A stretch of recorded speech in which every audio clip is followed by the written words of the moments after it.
क्या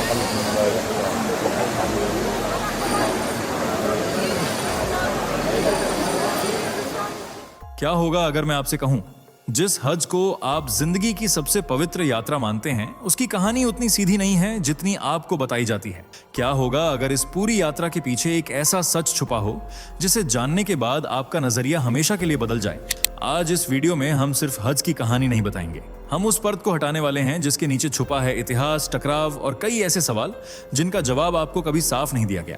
जरा अपनी आंखें बंद करके सोचिए, लाखों लोग सफेद कपड़ों में एक ही दिशा में चलते हुए एक ही इमारत के चारों तरफ चक्कर लगा रहे हैं।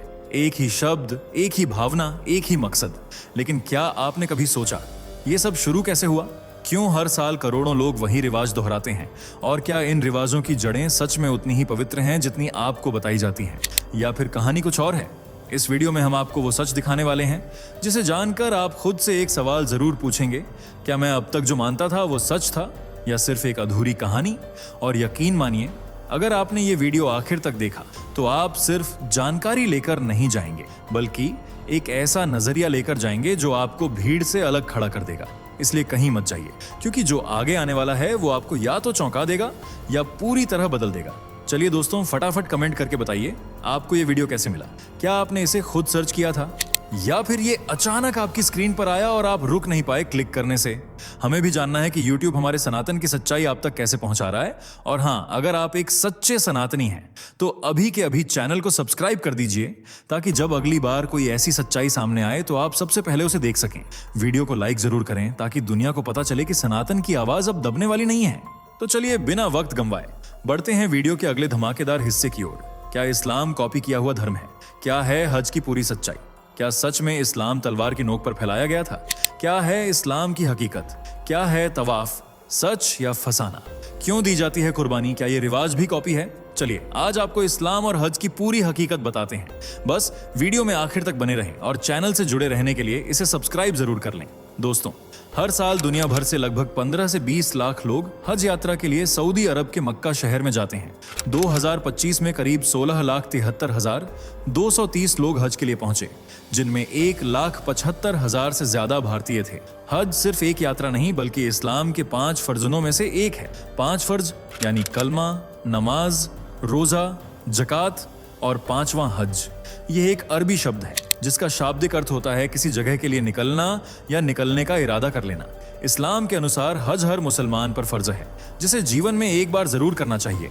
इस्लाम के पवित्र ग्रंथ कुरान की 3री सूरह आल इमरान की आयत नंबर 96 में सभी मुसलमानों को यह हुक्म दिया गया है कि लोगों की इबादत के लिए जो सबसे पहला घर बनाया गया वह खाने काबा है। वहीं आयत नंबर 97 में यह कहा गया है कि जो मुसलमान हज करने के काबिल हैं, उन्हें जीवन में एक बार यह यात्रा जरूर करनी चाहिए। इसलिए दुनिया भर से मुसलमान हज यात्रा करने के लिए मक्का शहर में पहुंचते हैं। हज के दौरान इसे शुरू करने से पहले और बाद में मुसलमानों को कई तरह के रिवाज फॉलो करने होते हैं। जैसे हज की शुरुआत एहराम से होती है। एहराम यानी पवित्र पोशाक, जिसमें पुरुष बिना सिले कपड़े पहनते हैं जो पूरी तरह से सफेद रंग के होते हैं। वहीं महिलाएं शालीन कपड़े पहनती हैं और एहराम की स्थिति में कुछ चीजें मना होती हैं, जैसे बाल या नाखून नहीं काट सकते, झगड़ा नहीं करना चाहिए और शिकार भी नहीं करना चाहिए। इसके बाद हाजी सबसे पहले काबा का तवाफ करते हैं। इस दौरान वे काबा के चारों ओर 7 चक्कर काटते हैं और हर चक्कर एंटी क्लॉकवाइज होता है। यह एकता और अल्लाह के समर्पण का प्रतीक होता है। इसके बाद होती है सई की रस्म, जिसमें सफा और मरवा नाम की 2 पहाड़ियों के बीच 7 बार चक्कर लगाना होता है। यह हजरत हाजरा या हाजरा बीबी के संघर्ष की याद में किया जाता है। सफा और मरवा पहाड़ियों में घूमने के बाद हाजी मीना की ओर जाते हैं, जहां वे तंबुओं में रुकते हैं, नमाज पढ़ते हैं और अल्लाह की इबादत करते हैं। इस सब के बाद आता है अराफात का दिन, जिसे यात्रा का सबसे महत्वपूर्ण दिन कहा जाता है, क्योंकि इस दौरान अराफात के मैदान में 9 जिलहिज्जा को यहां खड़े होकर दुआ की जाती है। इसे हज का दिल भी कहते हैं। कहते हैं कि इस दिन की गई दुआ सबसे ज्यादा कबूल होती है। अराफात से लौटकर हाजी मुजदलिफा जाते हैं, जहां वे खुली जमीन पर रात बिताते हैं और यहां से कंकड़ इकट्ठा करते हैं। फिर इन्हीं कंकड़ों से शैतान को कंकड़ मारते हैं और फिर होती है कुर्बानी। इन सब के अलावा बाल मुड़वाने या कटवाने की रस्म होती है और फिर तवाफ जियारा यानी एक बार फिर काबा का तवाफ किया जाता है, जिसे हज यात्रा में कंपलसरी माना गया है। इन सब के अलावा भी एक महत्वपूर्ण रस्म है काबा में लगे काले पत्थर को चूमने की रस्म, जिसे हजर ए अस्वद कहा जाता है। हजर यानी पत्थर और अस्वद यानी काला। यह पत्थर काबा के पूर्वी कोने में स्थित है, जिसे चांदी के फ्रेम में जड़ा गया है। इस्लामी परंपरा के अनुसार यह पत्थर आदम के समय से है और इसे जन्नत से लाया गया था, इसलिए मुसलमान इस पत्थर को चूमकर खुदा का शुक्रिया करते हैं। मगर नोटिस करने वाली बात यह है कि कुरान में इस पत्थर का जिक्र कहीं नहीं मिलता। हाँ, लेकिन हदीस में इसके बारे में जरूर बताया गया है और इस्लाम को मानने वाले कुरान के बाद हदीस पर सबसे ज्यादा भरोसा करते हैं। और हदीस में इसे पवित्र पत्थर बताया गया है जिसे पैगंबर मोहम्मद ने चूमा था और तभी से हाजियों द्वारा इसे चूमने का रिवाज बन गया। मगर कैसा हो, अगर हम कहें कि ये सभी रस्में किसी दूसरे धर्म से कॉपी की गई हैं तो सुनने में काफी अजीब लग रहा है ना, लेकिन यह सच है। और इस सच को जानने के लिए हमें इतिहास में पीछे जाना होगा, यानी आज से करीब 1400 साल पहले, जब अरब में इस्लाम का नामो निशान नहीं था, बल्कि यहाँ बहुदेववाद धर्म था जिसमें अलग अलग देवी देवताओं की पूजा की जाती थी, जैसे अल्लात, मनात, अल उज्जा। इसके अलावा यहाँ हिंदू देवी देवताओं को भी पूजा जाता था।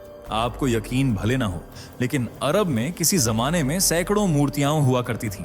लोग प्रकृति पूजा करते थे और करीब 360 मूर्तियों का जिक्र कई किताबों में भी मिलता है, जैसे इस्लामिक हदीस साहित्य और ऐतिहासिक वृत्तांत। लेकिन फिर 570 ईस्वी में पैगंबर मोहम्मद साहब का जन्म हुआ।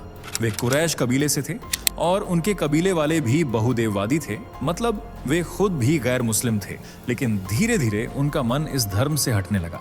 जब उनकी उम्र करीब 40 वर्ष की थी, तब वे अक्सर मक्का के पास गुफा-ए हिरा में ध्यान करने जाते थे, जहां एक दिन अल्लाह ने अपने दूत या फरिश्ते जिब्राइल को उनके पास भेजा और इस्लाम का संदेश दुनिया भर में पहुंचाने का हुक्म दिया। यही घटना इस्लाम की शुरुआत की मुख्य जड़ मानी जाती है। बात इस संदेश की करें तो मोहम्मद साहब ने स्पष्ट शब्दों में कहा था कि केवल एक ईश्वर की पूजा करनी होगी और वह ईश्वर अल्लाह होंगे। सभी इंसान बराबर हैं, गरीबों और जरूरतमंदों की मदद करो, सच बोलो और न्याय का पालन करो। कुल मिलाकर वे एक ईश्वरवाद को प्रमोट कर रहे थे जिसका लोगों ने विरोध किया और लोग उनके खिलाफ हो गए।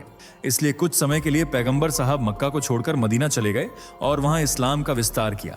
और धीरे धीरे मदीना में लोगों का रुझान इस्लाम की ओर बढ़ने लगा। फिर आया 630 ईस्वी का समय, जब मोहम्मद साहब मक्का पर फतह हासिल करने के लिए निकल पड़े।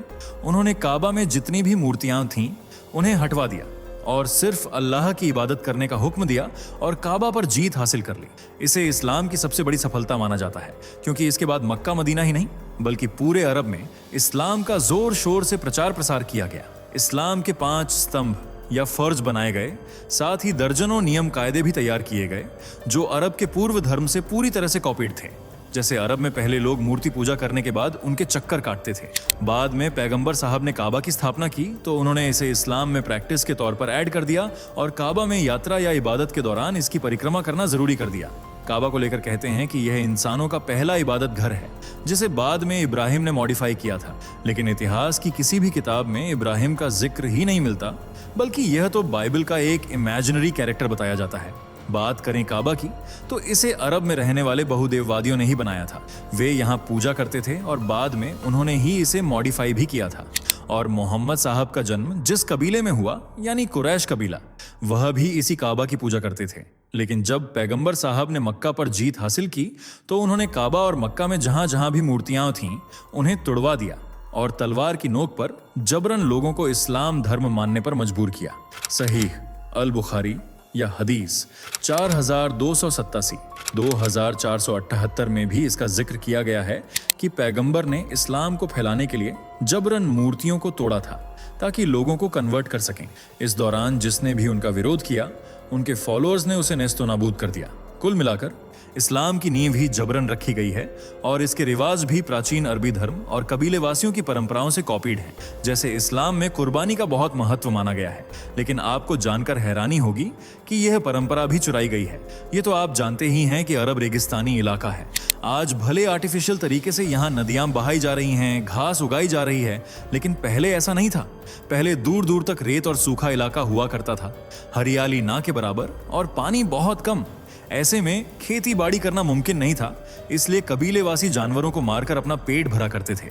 उनके त्योहारों में भी जानवरों को मारकर ही पकवान बनते थे। धीरे धीरे वे जानवरों की कुर्बानी देने लगे ताकि देवी देवताओं को खुश कर सकें। बाद में जब इस्लाम को बनाया गया तो इस परंपरा को उसमें भी ऐड कर दिया गया और जानवरों की कुर्बानी को धर्म बताकर इसे जायज ठहरा दिया गया। इसके अलावा दूसरी मान्यता है किबला। बहुत कम लोग जानते हैं, लेकिन इसे इस्लाम से पहले भी फॉलो किया जाता था, वह भी यहूदियों द्वारा। बाद में पैगंबर साहब ने काबा को ही किबला बना लिया और उसकी तरफ देखकर नमाज अदा करने लगे। इसके अलावा तवाफ यानी काबा की परिक्रमा करने का जो रिचुअल है, उसे भी प्राचीन धर्म से कॉपी किया गया है। दरअसल पेगन धर्म से जुड़े लोग पहले इस तरह से अपने धार्मिक स्थल के चक्कर काटा करते थे। वहीं अरब के कबीले वाले भी देवी देवताओं के चक्कर काटते थे। बाद में मोहम्मद साहब ने इसे भी अपने धर्म में जोड़ दिया और नाम दिया तवाफ, जो आज हज यात्रा का अभिन्न अंग है और जरूर फॉलो किया जाता है। वहीं सफा और मरवा की पहाड़ियों में घूमने की प्रथा भी पेगन से ही चुराई गई है। इसी तरह जन्नत से उतारे गए काले पत्थर को चूमने का रिवाज भी पेगन से ही आया है। दरअसल पहले पेगन्स शैतान के डर से पत्थर की पूजा करते थे, इसे छूते थे, पर मोहम्मद साहब ने इसे चूमने का रिवाज भी जुड़वा दिया। इस तरह इस्लाम जन्नत से उतरा हुआ धर्म नहीं है, बल्कि प्राचीन अरब के धर्म को कॉपी करके बनाया गया एक धर्म है, जिसे तलवार की नोक पर पूरी दुनिया में फैला दिया गया। और शायद यही वजह है कि आज लाखों मुसलमान इसकी सच्चाई जानकर इससे किनारा कर रहे हैं। इन दिनों सोशल मीडिया पर एक ट्रेंड बहुत तेजी से वायरल हो रहा है, जिसे एक्स मुस्लिम नाम दिया गया है। कई मुसलमान हैं जो खुद को एक्स मुस्लिम बता रहे हैं, जिसका मतलब है कि वे पहले मुसलमान थे लेकिन अब खुद को इस धर्म से दूर कर रहे हैं। न सिर्फ खुद को, बल्कि ये ग्रुप बनाकर दूसरे मुसलमानों को भी इस्लाम धर्म की सच्चाई और इसकी खामियां बता रहे हैं। इस ग्रुप में ज्यादातर आपको पढ़े लिखे लोग देखने को मिलेंगे, जो धार्मिक आडंबरों में न फंसकर साइंस को मानते हैं, हर तरह की कट्टर चीज का विरोध करते हैं, क्योंकि वे सच और झूठ के बीच फर्क करना सीख रहे हैं। भारत की बात करें तो यहाँ एक्स मुस्लिम्स की संख्या तेजी से बढ़ रही है। इनके सोशल मीडिया पर भी ग्रुप हैं, जहां इस्लाम के कुछ नेगेटिव पॉइंट्स इन्होंने शेयर किए हैं, जैसे महिलाओं के साथ भेदभाव और कट्टरता, जिस वजह से इनका इस्लाम से मोह भंग हुआ है। भारत के अलावा अमेरिका, अफ्रीका और मुस्लिम देशों में भी इस्लाम से दूरी बनाने वालों की संख्या में इजाफा हो रहा है, जिसका सबसे बड़ा उदाहरण है ईरान, जहां खुद को नॉन मुस्लिम कहने वालों के नंबर में लगातार इजाफा हो रहा है। इस देश में तो लोगों ने कुरान जलाना शुरू कर दिया है।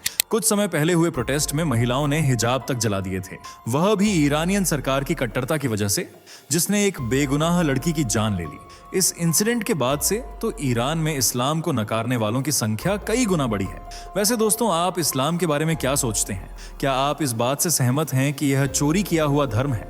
क्या वाकई इस धर्म में कट्टरता है? कमेंट करके अपनी राय जरूर बताएं। वीडियो पसंद आई हो तो लाइक, शेयर कर चैनल को सब्सक्राइब और बेल आइकन को प्रेस कर लें। मिलते हैं अगली वीडियो में, तब तक के लिए bye bye and take care. दोस्तों, आपकी स्क्रीन पर 2 और वीडियो दिख रही हैं, जिसे देखने के लिए आप स्क्रीन पर क्लिक करें। दोनों देखिएगा, बहुत अच्छी वीडियो बनी है।